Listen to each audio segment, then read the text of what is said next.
Hi, I'm Joe Soleil with Federal National Commercial Credit. Welcome back again to our video series, Factoring Costs, the 10 most misunderstood cost drivers. Today we're going to talk about aged items and aged item fees. What's an aged item?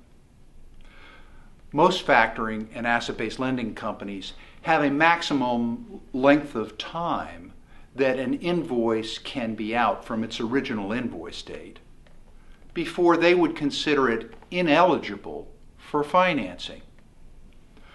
The theory behind this is that the longer an invoice takes to pay, the greater the likelihood that it may become uncollectible. And conventional wisdom in the financing world is that there's magic around the 90-day mark. But some factors or asset-based lenders may have shorter requirements. It may be 60 days in some cases, and it may be even less than that sometimes. But 90 days is a strong convention. You see that a lot. Even when the factor or asset-based lender fundamentally believes this is a collectible item. It's just there's some kind of red tape, there was some kind of mistake, and it's taking a little longer to pay, but the customer is good, they're gonna, they're not in trouble financially and they're gonna pay. Even when they believe all that, the terms of their own borrowing relationship with their bank may prevent them from financing those older items. So that's what we mean when we talk about aged items. Some factors and asset-based lenders have a hard line on the age of invoices. Some will require that when an invoice gets to a certain age, that has to be taken out. They can't finance on that anymore. They have to recover those advances from you. Many factors and asset-based lenders, however, will agree under certain circumstances to keep older items in there and continue financing as long as it isn't questionable, as long as there's no reason to suspect that that invoice is not going to be paid ultimately. They'll continue to finance, but in most of those cases there is some incremental fee charged to keep financing on those older items. The reason for that is that normally, I mentioned before that there may be restrictions on their banking side. Well, it's the case that if the factor or asset-based lender can no longer finance that item using their own bank line, it means they may have to use more expensive sources of money to keep that out there for use. So there are some reasons for why lenders like that charge more money for older items. But there's even a tougher element to this than the additional cost. Yeah, you need to understand that additional cost that may kick in, but it's even tougher if the finance company will not agree to continue that financing. It becomes a strong liquidity issue for you if that is no longer an eligible item.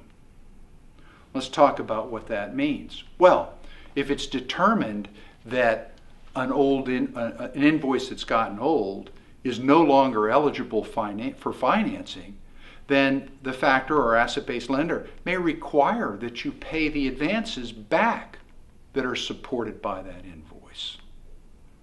Even further, they may tell you that because that old item indicates there may be some issue between you and your customer, that they're not going to finance new invoices that you create to that same customer.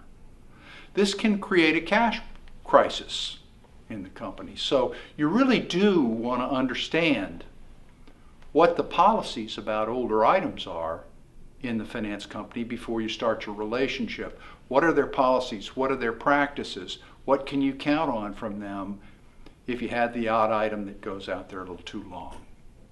Review your financing agreement with trusted advisors. I know you must be tired of hearing that. I say that at the end of each video, but it really is important. bring in your trusted advisors, ask them to help you review these financing agreements. It is very important. Understand whether or not there are aged item triggers in the agreement. Understand what happens if you hit one of those triggers. Do you have to pay the money back? If so, how? How quickly? Will they be patient with you? What is the way they normally go about this? Can you leave it in there? And if you do, are there extra fees? And what will those fees be? You know, a diminished liquidity and higher costs are never a good thing. So what you want to be sure you do is think about how likely it is that you would have an item that might be out there a long time. Is that likely? Is it something you could be ahead of, working with the finance company and make sure that doesn't happen, that you don't hit those triggers? Or might it be outside your control? If it does happen, how likely is it that it's going to be a large amount that could be perhaps devastating to you and your company? These are the questions you want to ask. You really want to be sure you know the answers to those things before you enter into an agreement with any finance company. I'm Joe Soleil with Federal National Commercial Credit. Thanks for joining us.